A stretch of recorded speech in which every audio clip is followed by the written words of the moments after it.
often referred to our mix of cultures as a melting pot. Nowhere is this more evident than in a classroom in the early 1900s in New York City. Leo Roston has captured a variety of colorful characters in our cutting from a series of short stories entitled The Education of Hyman Kaplan.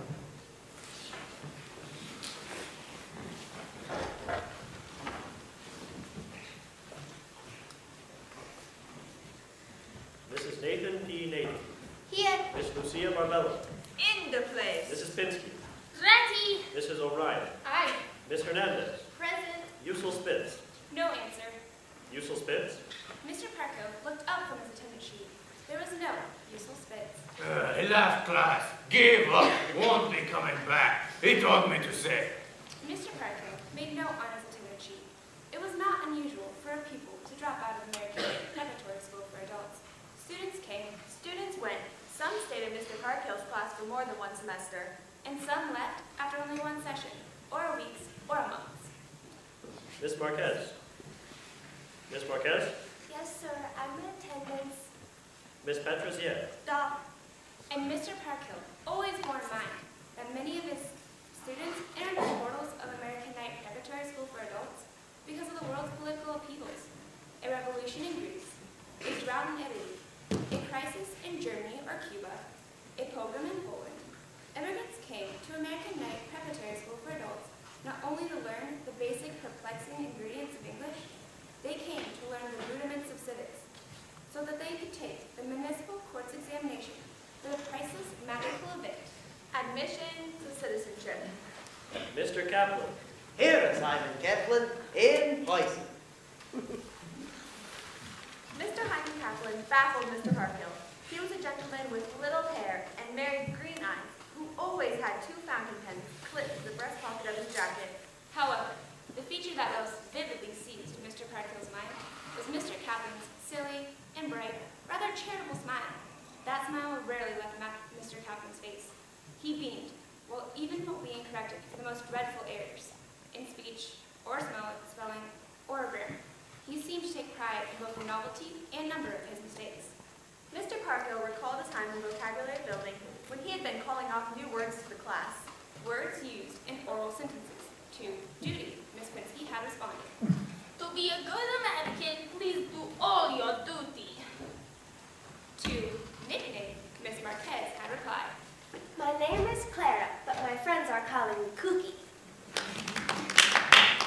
But, presented to choose, Mr. Kaplan had beaten. How I hate to put on a pair of that shoes.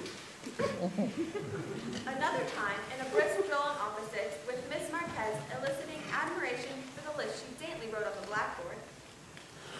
Pull, push, cry, laugh, fix, B-R-A-K-E, break. Gus Matsukas also earned winning hosannas for his forceful. Look, rest, right, wrong, sunshine, moonshine, huh? But, Mr. Kaplan had stunned Mr. Parkhill with Milk, cream, life, death, dismay, next June. Why, in one composition drill, Mr. Kaplan had described, How much I hate violins. it had taken Mr. Parkhill several damp moments to hit upon the fact that when Mr. Kaplan wrote, Violins. what he probably had in mind was, Violence. and when asked to conjugate the verb to die, Mr. Kaplan answered. Die, dead, funeral. in the weeks of night class at American Night Preparatory School for Adults, Mr. Kaplan's English showed little improvement. But he was such a willing student. He adored learning. He never came to school late. He always worked hard. He unfailingly submitted his homework on time. And he never missed a class.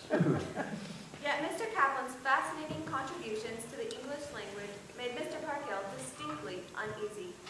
Perhaps if he was encouraged to be a little less hasty in the answers he volunteered with such gusto. In a lesson on parts of speech, Mr. Kaplan, please give a noun. Door. Cookie. Miss Marquez has said that already. Yes, door is certainly a noun. Can you give us another noun? Another door. Let's try describing some confusing nouns. Can you construct a sentence using the word fright, Mr. Kaplan? I like fried potatoes better than smashed potatoes. How about proper nouns? Lexington Avenue. New Jersey. Puerto Rico. Ohio. Very good, Mr. Kaplan. Sounds like an Indian yawning. Perhaps that was enough grammar for all his students. American history. Now that was an area Mr. Parkill's students could benefit from. Then, amidst the breathless hush of his peers, Patrick Henry took the floor. All eyes turned to the fiery young lawyer who proceeded to deliver the most scathing attack on monarchy yet heard in the Virginia House of Burgesses. Caesar had his Brutus, Charles I his Cromwell, and George III, cries of treason, treason, interrupted him. And George III may profit from their example. If this be treason, make the most of it. Correct. Now that's the way to talk. Mr. Parkill was pleased. Not only because the eloquent Desmarquets always stirred his senses, but because his students, having listened with such intensity of interest, had responded with such amplitude of emotion. That, class, was one of the most dramatic moments in the history of the 13 colonies from which our country was formed. And 10 years later, this same patriot, Patrick Henry, went on to deliver another speech, which many considered even more memorable. It has become, indeed, truly one of the immortal orations in history.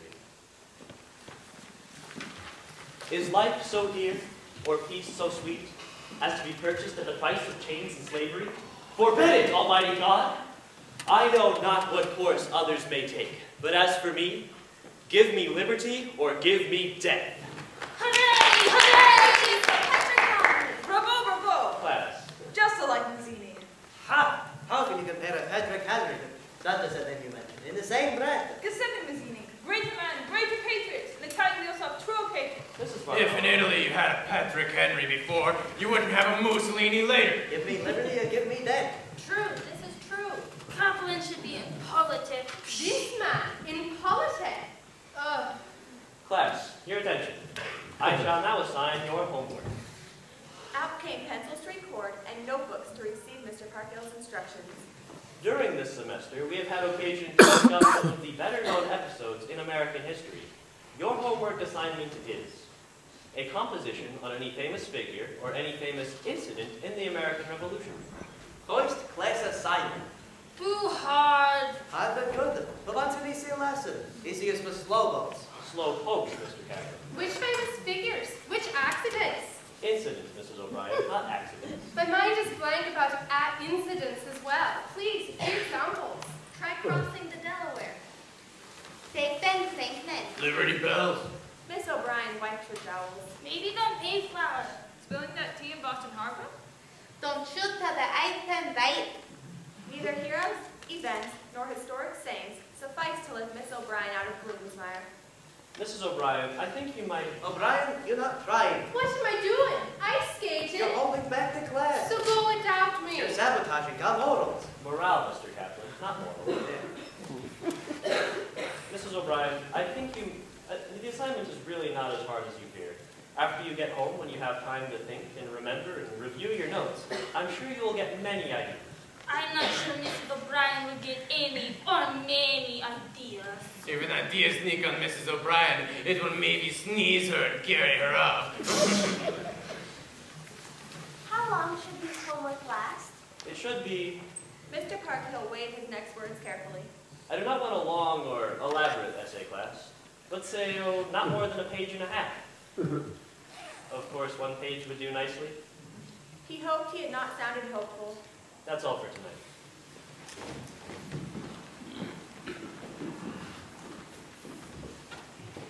4 nights later, in the solitude of his apartment, Mr. Parker was correcting their compositions. It was too soon to know whether he should feel pleased or disappointed. His students' homework always contained so many surprises. Some were heartening, some discouraging, some paralyzing. This batch of papers contained so many surprises, it was difficult to characterize them at all. The excursion into history seemed to have carried his pupils into the most curious personal involvement. Take Miss Pinsky. This time, Miss Pinsky had thrown caution to the winds. She had appraised the entire colonial policy of 18th century England as British cold-heartedness. Colonists were starving like flies, but all England did was make more taxes. Taxes, taxes, taxes! On food, on tea, even on a card to a dying mother. I think Georgie III was a dummy. That was not at all typical of Miss Pinsky. Then there was the essay of Miss Hernandez. Miss Hernandez had paid her respects to The peerless seaman, admirable days. Mr. Parkhill could see how a neophyte might confuse admiral with Admirable. but that Miss Hernandez later alchemized John Paul Jones into Grandpa Jones. Mr. Parkhill found hard to condone. Miss Marquez's composition was a pleasure to read, entitled, A hero, Nathan Hale.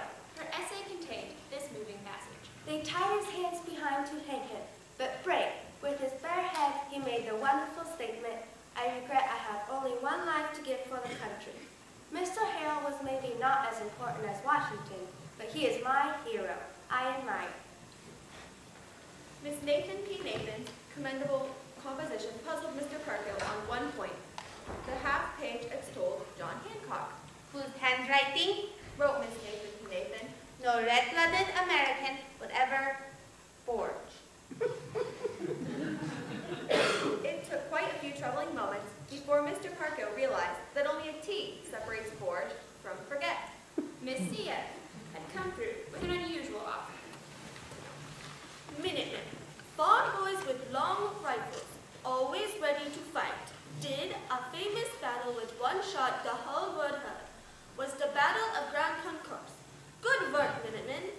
The only way Mr. Parkhill could explain how Concord had become Grand Concourse. was that Miss Cia had a relative who resided on that thoroughfare. Mr. Matsoukas. Gus Matsoukas had submitted yet another of his cryptic substitutions for prose. Best man, G. Washington. Batman, King. Stratos, Ben and Dick Arnold. Patriot, Paluski from Poland. Mr. Matsoukas had a long way to go. Mr. Parkhill corrected the spelling of trapdoors and patriot, and in the margin of Mr. Matsoukas' inventory wrote, This is not a composition, Mr. Matsoukas. Please use whole sentences. he started to put the paper aside, paused, and added, Benedict Arnold. One traitor, not two. The next paper popped piles of color before Mr. Parkhill's eyes. Al X. Hamilton versus Tom S. Jefferson. A play by Hyman Catlin. Mr. Parkhill put the paper down and went to the kitchen for a glass of water. he sharpened his red marking pencil thoughtfully before picking up Mr. Kaplan's A Play. Again, before he had read 2 lines, he was wincing. Hamilton, The government should be strong. Jefferson, No, we have strong government. People must decide. Hamilton, People? Ha! Don't trust people. Jefferson, I trust. Also, U.S. money says God trust, so how's about you? Hamilton, You're dreaming. Don't be so naive. At this point, Mr. Kaplan, exhausted by the weight of long words, had dropped into abbreviations. This had no doubt lessened the strain on his fingers, but played havoc with the names of his protagonists. Ham, Every business needs a boss. Jeff, From bosses comes kings, don't forget. Ham, That's my last offer, Tom S. Jefferson. Jeff. Same to you, Al X. Hamilton. At this point, I reached an aspirin. The next evening, Mr. Parkhill returned to his class of hopefuls. Good evening, class. First, I shall return your homework. Each paper has been corrected and evaluated. Please study my comments. They are in red carefully. I believe you can learn more from your own mistakes than from almost any other. up stuff Mr. Kaplan's hand. Yes? You like the homework, Mr. Parkhill? Well, I think all of you tried very hard. There were, of course, errors. Many errors. In some cases, too many. I shall now distribute... Still, some homework gave you a big surprise. Mr. Parkhill averted his gaze. He knew exactly what Mr. Kaplan was driving at. The man was trying to lure Mr. Parkhill into some compliment. Say that imagination is more important than error. And that one particular student had by sheer inspiration soared far. Mr. Kaplan, the purpose of homework is the kind that contains no errors at all, thus giving me no surprises.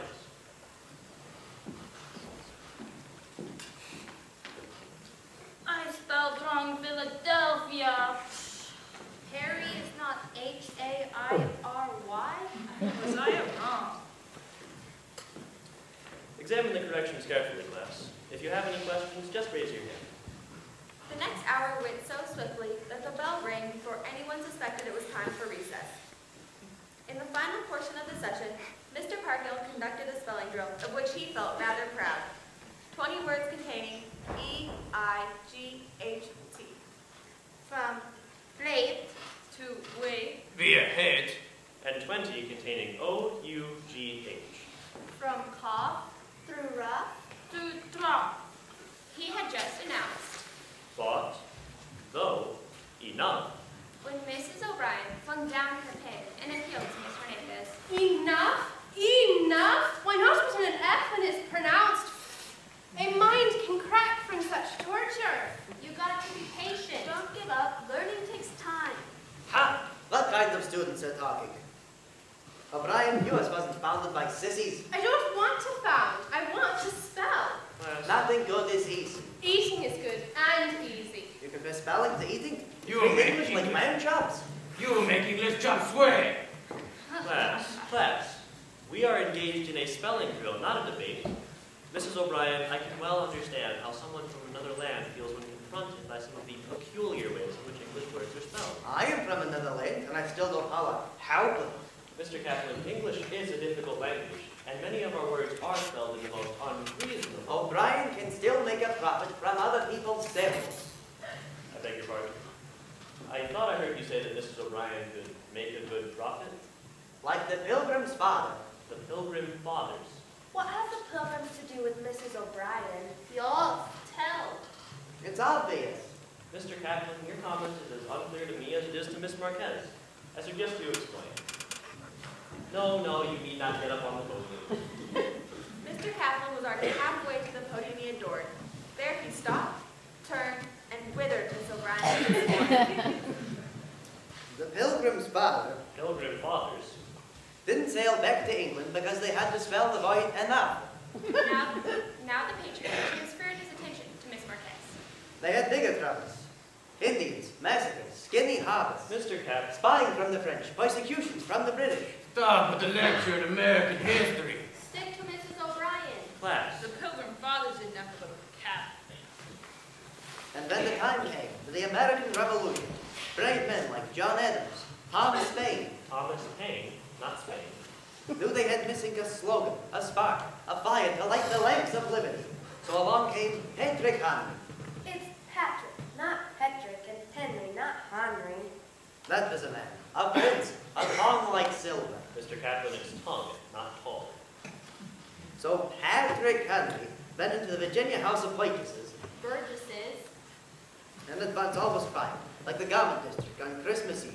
So Patrick Henry got down on the floor, Took the floor.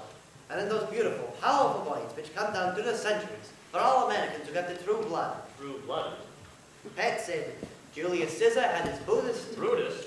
Charlie the First had his Cromwell, and if crazy King Judge got a brain in his head, he will make a profit out of such a sin.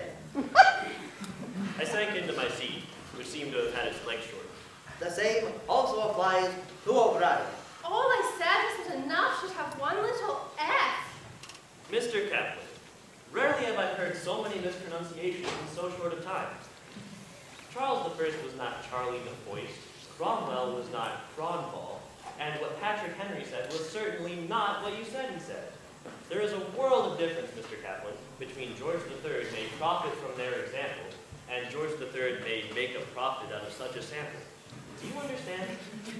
Yes, but still I will always admire the glorious pest. Mistake. It's past, not past. Oh, tonight is everybody an expert. Tonight you don't have to be an expert to know pass from test. Good for you, Miss Marquez. Bravissima.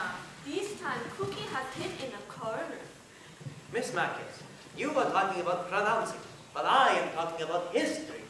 Past means history. What you said was a glorious pest. Copeland, give up. Evelyn, sit down.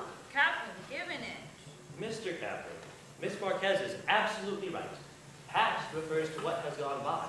Pest, on the other hand, refers to an annoying or irritating. Too late. Too late did Mr. Parkhill see the trap into which he, like poor Miss Marquez, had fallen. To a tyrant like King Judge number 3, Burroughs was Patrick Henry for the glorious pest. After that, 20 words, O-U-G-H, seemed inglorious trivia.